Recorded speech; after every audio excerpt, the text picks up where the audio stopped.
భద్రాద్రి కొత్తగూడెం జిల్లా భద్రాచలం ఆగస్టు 4, 5, 6 తేదీలలో హైదరాబాద్లో ఇందిరా పార్క్ వద్ద తెలంగాణ జాగృతి రాష్ట్ర అధ్యక్షురాలు ఎమ్మెల్సీ కల్వకుంట్ల కవిత చేయబోయే 72 గంటల నిరాహార దీక్ష వాల్ పోస్టర్లను ఆవిష్కరించి పెద్ద ఎత్తున కార్యకర్తలు అభిమానులు తరలి రావాలని కోరుతూ తెలంగాణ జాగృతి జిల్లా అధ్యక్షుడు వీరన్న ఎవరు బయటికి తెలవాలి ఎట్లా మళ్ళీ చెప్పకనే చెప్తలేదు 10% ఇస్తున్నారా ఇందులోనే ఉందా లేకపోతే సపరేట్ గా 10% ముస్లింలకు ఇస్తున్నారా అది క్లారిటీ ఇవ్వాలి మోదీ గారు మళ్ళీ రేవంత్ రెడ్డి గారు ఈ ఇద్దరు మళ్ళీ రేవంత్ రెడ్డి ఒక 1 వీక్ కింద పోయేసి మళ్ళీ మోదీకి పోయి ఇది బిల్ పాస్ చెయ్యొద్దు అనేది తీసుకొని వచ్చిందని నాకు తెలుసు ఎందుకంటే ఇద్దరు ఓసీలు బీసీలను ముంగడ వడనియ్యరు వీళ్ళు బీసీలను పైకి రానియ్యరు ఏమనంటే బీసీలను రాజ్యాధికారం ఇస్తా అంటున్నారు మళ్ళీ రేవంత్ రెడ్డి నీ దాంట్లో ఎంతమంది బీసీలకు మినిస్టర్స్ ఇచ్చినావు ఎంతమందికి నువ్వు ఎమ్మెల్యేలను ఇచ్చినావు ఎంతమంది ఇప్పుడు చైర్మన్లు ఇస్తున్నావు ఎంతమందికి నువ్వు అసలు ఎవరు ఇప్పుడు నెక్స్ట్ మీరు 42% వచ్చినాకనే మీరు ఎలక్షన్స్ పోవాలి ఏదైనా కానీ సర్పంచ్ నుంచి ఏ ఎలక్షన్స్ అయినా కానీ 42% బిల్ పాస్ అయినాకనే పోవాలి అప్పటి వరకు మీరు పోతే మాత్రం బీసీలు ప్రతి జిల్లా కాదు ప్రతి వార్డు ప్రతి అంటారు కదా గల్లీల నుంచి మీకు నామినేషన్ వేస్తాము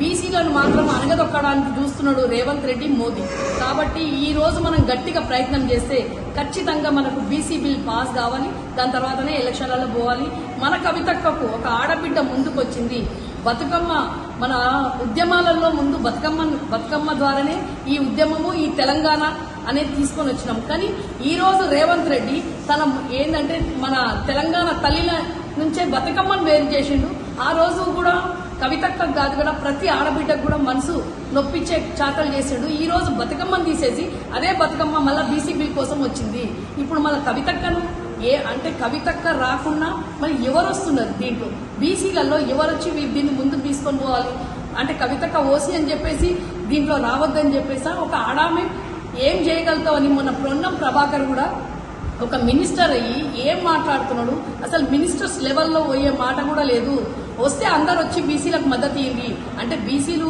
అంటే అంటారు కదా అడ్డ మీద కూలోళ్ళలాగా వచ్చి మీకు బీసీలకు మద్దతు ఇవ్వాలా 72 గంటల నిరాహార దీక్షకి సంపూర్ణ మద్దతు తెలియజేయడం కోసం వచ్చారు. నా పేరు డి వీరన్న, భద్రాద్రి కొత్తగూడెం జిల్లా జాగృతి జిల్లా ఇన్ఛార్జి. ఈ ప్రెస్ మీట్లో వీళ్ళు పాల్గొనడం అనేది జరుగుతూ ఉంది. ముందుగా ఈరోజు గత సంవత్సరంన్నర కాలంలో తెలంగాణ రాష్ట్రంలో బీసీలు ఉన్నటువంటి 56% బీసీలు రాష్ట్రంలో ఉన్నారు. మెజారిటీగా ఉన్నటువంటి బీసీలు ఎవరైతే ఉన్నారో వారు ఈరోజు విద్యాపరంగా ఉపాధి పరంగా రాజకీయంగా సామాజికంగా ఆర్థికంగా వెనకబడి ఉన్నారు.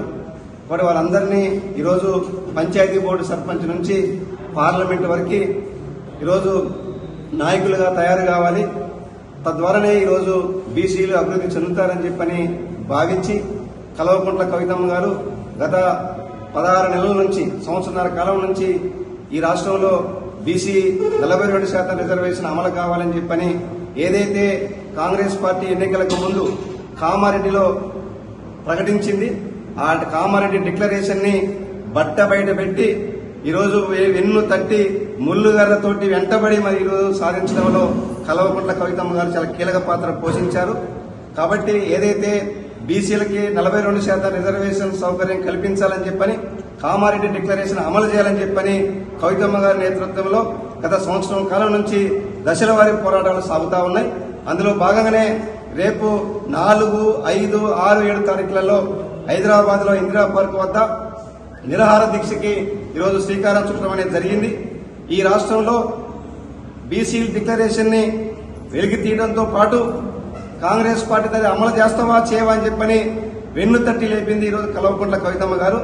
ఒక బీసీ డిక్లరేషన్ కోసం దశల వారీ పోరాటాల్లో భాగంగా ఇందిరా పార్క్ దగ్గర ఈరోజు 70 కులాల బీసీలందరినీ కూడా ఒక తాటి మీదకి తీసుకొచ్చి వాళ్ళ ఈ రాష్ట్రంలో ఉన్నటువంటి వాళ్ళ ఇబ్బందులు ఏంటి, వాళ్ళ సాధక బాధకాలు ఏంటి, వాళ్ళ కుల వృత్తులు ఏంటి, ఆ బీసీలకు సంబంధించిన ఆత్మగౌరవ సమస్యలు ఏంటనేది కూడా మాట్లాడించడం జరిగింది. కాబట్టి ఈ యొక్క బీసీల ఏదైతే 42% రిజర్వేషన్ కామారెడ్డి డిక్లరేషన్ ఉందో దానికి కవితమ్మ గారు చేస్తున్నటువంటి ఈ యొక్క పోరాటానికి ఈరోజు రాష్ట్రంలో ఉన్నటువంటి అన్ని బీసీ సంఘాలు ఈరోజు సంపూర్ణ మద్దతు తెలియజేస్తా ఉన్నాయి. బీసీల రిజర్వేషన్ కోసం ఏదైతే కవితమ్మ గారి ఒత్తిడి మేరకు రాష్ట్ర ప్రభుత్వం ఈరోజు అసెంబ్లీలో తీర్మానం చేసింది, అన్ని పార్టీలు సంపూర్ణ మద్దతు తెలియజేసింది. కానీ కాంగ్రెస్ పార్టీ ఈరోజు ఇక్కడ బీసీ బిల్లు అమలు చేయడం కోసం క్లాజులు ఉన్నాయి, చట్టాలు ఉన్నాయి, కానీ ఇక్కడ అమలు చేయకుండా నాకు తగుదనమ్మా అని చెప్పని ఈరోజు ఢిల్లీకి బీసీ బిల్లును పంపించడం జరిగింది. ఎందుకంటే తెలంగాణ రాష్ట్రంలో బీసీలు అభివృద్ధి అయితే ఎక్కడ తన కుర్చీకి ఎత్తుతుందని చెప్పని ఈరోజు రెడ్డిలో ఉన్నటువంటి కమ్మలో ఉన్నటువంటి మెజార్టీ ఈరోజు ఎంపీలు ఎమ్మెల్యేలు ఉన్నటువంటి వాళ్ళందరూ కూడా ఈ బిల్లును అమలైతే ఈరోజు బీసీలు రాజకీయంగా ముందుకొస్తారు, మాకు ఈరోజు మనుగడ ప్రశ్నార్థకంగా తయారైద్దని చెప్పని ఆ బిల్లుని ఇక్కడ అమలు చేయకుండా కేంద్రానికి పంపించడం అనేది జరిగింది. నిజంగా కాంగ్రెస్ పార్టీకి చిత్తశుద్ధి ఉంటే ఈరోజు అన్ని పార్టీలు మద్దతు ఇచ్చినా గానీ ఇక్కడ అమలు చేయాల్సిన అవసరం ఉంది. బిల్లుని అది అమలు చేయకుండా చేతులు దులిపేసుకొని చిత్తశుద్ధి లేకుండా ఈరోజు ఢిల్లీకి పంపించడం జరుగుతుంది. కానీ ఈరోజు కవితమ్మ పోరాటానికి అన్ని కుల సంఘాలు, అన్ని పార్టీలు, అన్ని ప్రజా సంఘాలు సంపూర్ణ మద్దతు తెలియజేస్తా ఉంటే ఆ మద్దతుకి ఓరవలేక కళ్ళు గుట్టి ఈరోజు కాంగ్రెస్ పార్టీ ఈరోజు డైవర్షన్ రాజకీయాలు చేస్తా ఉంది. ఈరోజు కవితక్క మీద అవాకులు చవాకులు పెళ్తా ఉంది. ఈరోజు కవితక్క చేస్తున్న పోరాటానికి తలొగ్గినటువంటి ఈరోజు ప్రభుత్వాలు ఆ బిల్లుని మొన్న ఏదైతే మన గవర్నర్ సంబంధించిన ఆమోదానికి పంపించడం జరిగింది. అలానే మన ఏదైతే మన మంత్రివర్గం ఉందో మంత్రివర్గంలో కూడా ఈరోజు ప్రకటన చేయడం అనేది జరిగింది. ఇవన్నీ కూడా ఎందుకు ప్రకటన చేశారు? ఢిల్లీలో పోయి ప్రెస్ మీట్ పెట్టారు, రైలు రోకోకి పిలిపించారు. దానికి లోబడి ఈరోజు తలొక్కినటువంటి కాంగ్రెస్ పార్టీ ఈరోజు మొన్న కేబినెట్ లో నిర్ణయం చేయడం అనేది జరిగింది. కాబట్టి ఎప్పటికైనా నీకు బీసీ బిల్లు మీద బీసీల మీద చిత్తశుద్ధి ఉంటే ఈరోజు బీసీలకి అన్యాయం చేసినటువంటి పార్టీ ఈరోజు కాంగ్రెస్ పార్టీ. ఎందుకు చెప్తున్నామంటే ఈరోజు చాలా మంది అంటున్నారు ఈ 9 సంవత్సరాలు ఏం చేశారని చెప్పి అంటున్నారు. 9 సంవత్సరాలు వెనకబడ్డటువంటి ఏర్పడినటువంటి బంగారు తెలంగాణలో ఈరోజు సర్వవేగంగా అభివృద్ధి చేసినటువంటి దాఖలాలు బీఆర్ఎస్ పార్టీకి టీఆర్ఎస్ ఉన్నాయి. ఎందుకు చెప్తున్నానంటే ఈరోజు సచివాలయం దగ్గర నుంచి ఈరోజు శ్మశాన వాటికల దగ్గర వరకు, అలాగనే ఈరోజు మెట్రో దగ్గర నుంచి, అలాగే అనేక ప్రాజెక్టుల దగ్గర నుంచి ఈరోజు కట్టించినటువంటి దాఖలాలు ఈరోజు బీఆర్ఎస్ పార్టీకి ఉన్నాయి. ఈరోజు ఏదైతే తెలంగాణ రాష్ట్రంలో బీడుబడ్డ భూములకి నీరందించినటువంటి భగీరథులు కేసీఆర్ గారు, అలాగనే గొంతు ఎండుతున్నటువంటి గ్రామాలకి తాగునీరు అందించినటువంటి అపర భగీరథుడు కేసీఆర్ గారు. తెలంగాణ ప్రభుత్వంలో 9 సంవత్సరాలు ఈరోజు శరవేగంగా అభివృద్ధి అయింది. ఈరోజు కరువుతో అల్లాడుతున్నటువంటి తెలంగాణ రాష్ట్రానికి కాళేశ్వరం లాంటి బహుళార్థక ప్రాజెక్టు కట్టి ఈరోజు సాగునీరు, తాగునీరు, విద్యుత్ కూడా అవసరాలు తీర్చింది ఈరోజు కేసీఆర్ బీఆర్ఎస్ ప్రభుత్వం. అలాగనే ఇదే కాదు, కేవలం ఈ రాష్ట్రంలో కాంట్రాక్ట్ ఉద్యోగుల్ని రెగ్యులరైజ్ చేయడంలో ఈరోజు బీఆర్ఎస్ పార్టీ ముందున్నది. ఆశాలకి, అంగన్వాడీలకి, స్కీమ్ వర్కర్లందరికీ కూడా వేతనాలు పెంచిన ప్రభుత్వం ఏదైనా ఉందంటే అది బీఆర్ఎస్ ప్రభుత్వం తప్ప ఏదైనా కాదని చెప్పి సందర్భంగా తెలియజేస్తున్నాం. ఇవన్నీ తెలవకుండా తెలుసుకోకుండా కళ్ళుండి చెవులుండి వినలేని చూడలేని గుడ్డి కాంగ్రెస్ ప్రభుత్వం ఈరోజు అవాకులు చవాకులు పెళ్తే సహించే లేదని చెప్పి సందర్భంగా తెలియజేస్తా ఉన్నాం. ఈ రోజు తెలంగాణ మన భారతదేశానికి 75 సంవత్సరాలు ఈరోజు స్వాతంత్రం వస్తే ఈ 75 సంవత్సరాల కాలంలో 9 సంవత్సరాలు బీఆర్ఎస్ పార్టీ, 10 సంవత్సరాలు టీఆర్ఎస్ పోవడం, 56 సంవత్సరాలు ఈ రాష్ట్రాన్ని దేశాన్ని కాంగ్రెస్ పార్టీ పరిపాలించింది. నిజంగా బీసీలకి మోసం చేసిన పార్టీ ఏదైనా ఉందంటే అది కాంగ్రెస్ పార్టీ తప్ప ఏదైతే కాదని చెప్పి సందర్భంగా తెలియజేస్తాను. ఇప్పటికైనా ఈరోజు కాంగ్రెస్ పార్టీ బుద్ధి తెచ్చుకొని కవితక్క చేస్తున్న పోరాటానికి తలొక్కి ఈరోజు బీసీ బిల్లుని అమలు చేసేదాని కోసం ఒత్తిడి తేవాలి, ప్రయత్నం చేయాలి. నీ ఎంపీలతోటి, ఎమ్మెల్యేలతోటి ఈరోజు మన ఏదైతే కేంద్రంలో కూడా ఒత్తిడి తీసుకొచ్చి దాన్ని అమలు చేసే దానికోసం ప్రయత్నం చేయాలి. నీకు నిజంగా చిత్తశుద్ధి ఉంటే, తెలంగాణ మీద గౌరవం ఉంటే అని చెప్పని మేము కోరుతా ఉన్నాం.